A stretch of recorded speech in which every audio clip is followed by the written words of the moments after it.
Man charged in a fatal crash and grab on Michigan Avenue last week posed for a picture with Governor JB Pritzker just a few days prior. America, we've got a bombshell story that perfectly exposes the corruption and incompetence of Democrat leadership. Illinois Governor JB Pritzker was photographed with the so-called Peacekeeper just 6 days before that same man was charged with the murder in a deadly smash and grab robbery on Chicago's Magnificent Mile. But here's the kicker. This quote-unquote Peacekeeper program doesn't even do criminal background checks on their participants, and taxpayers are funding it with tens of millions of dollars every single year.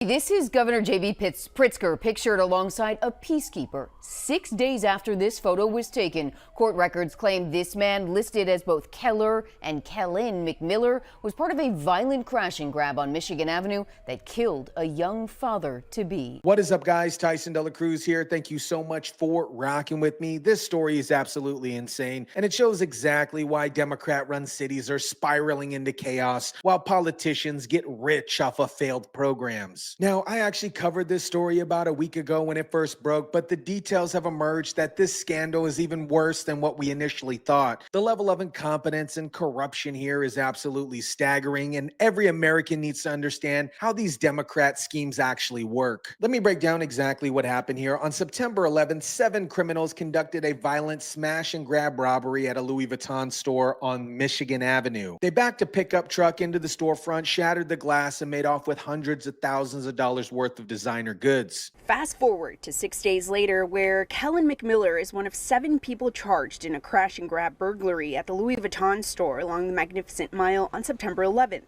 Prosecutors claim the group backed a pickup truck into the store, shattering a glass window. But this wasn't just a robbery, it was a murder. During the escape, one of the getaway cars, a Kia Stinger, crashed into a Honda CR-V near the intersection of East Ohio Street and Michigan Avenue, claiming the life of 40-year-old Mark Artta, an innocent bystander who was on his way to work. Mark Artta was an innocent man, a father-to-be, heading to work to help people at the hospital. And now he's dead because Illinois Democrats are more concerned about virtue signaling than protecting law-abiding citizens. Now here's where the story gets absolutely wild. One of the men charged with murder in this case is Kellen McMiller. And just 6 days before the deadly robbery, he was photographed with none other than Governor JB Pritzker at a Peacekeeper event in Inglewood. This image shows Illinois Governor JB Pritzker posing for a picture with Kellen McMiller on September 5th, where the governor met with peacekeepers in Inglewood. Pritzker's office called these people trusted messengers in the community and praised them for doing work that nobody else can do. Well, apparently the work McMiller was doing was planning a deadly robbery that would kill an innocent father. Governor Pritzker's office included this photo with McMiller, which has since been scrubbed as part of a press release touting the success of the Peacekeepers program in reducing violent crime. And get this, after McMiller was arrested for murder, JB Pritzker's office quietly scrubbed the photo from their website. They were so proud of their Peacekeeper program that they featured him in, get this, in a press release. But the moment he got caught committing murder, they tried to erase all the evidence. But wait, it gets worse. Court records show that McMiller had outstanding warrants in Cook County, Florida, Wisconsin, and Indiana. This man had an extensive and violent criminal background, including drug charges, domestic battery, armed robbery, and probation violations. Court records reveal an extensive and violent criminal background. He was arrested with battery against a police officer and resisting arrest in Miami-Dade County last year. A signed warrant indicated McMiller was violating supervision. This wasn't some reformed individual trying to turn his life around. This was an active criminal with warrants in multiple states. So how exactly did this violent criminal with outstanding warrants end up posing for photos with the governor of Illinois as a trusted messenger in the community? And that, folks, brings us to the most shocking part of this story. Here's the bombshell that should make every taxpayer furious. When asked if they do criminal background checks on the Peacekeeper participants, Peter Cunningham from Chicago Cred, one of the organizers receiving funding for this program, gave an incredible answer. Do you check and see if they have an active criminal record when you bring people in to be participants? No, we don't. We check to see if they have the relationships that would make them effective in the community. And the data clearly shows that they do. They do not check criminal records. They do not vet these people. They just hand them taxpayer money and call them peacekeepers. So to be clear, there's no formal criminal vetting process.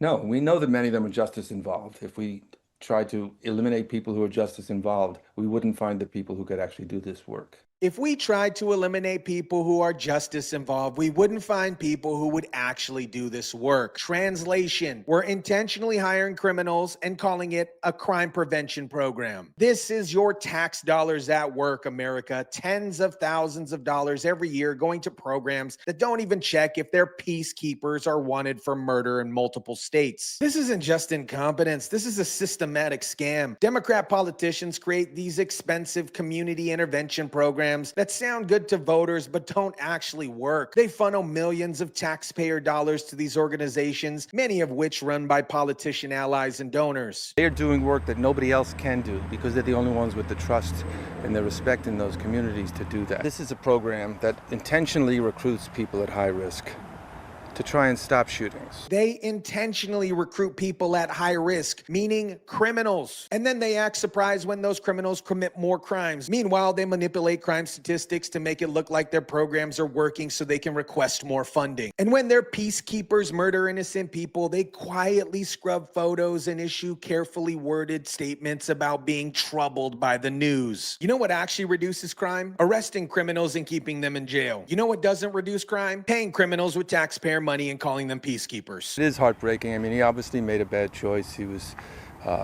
we don't know exactly what happened yet, and the case will play out in court as it's supposed to.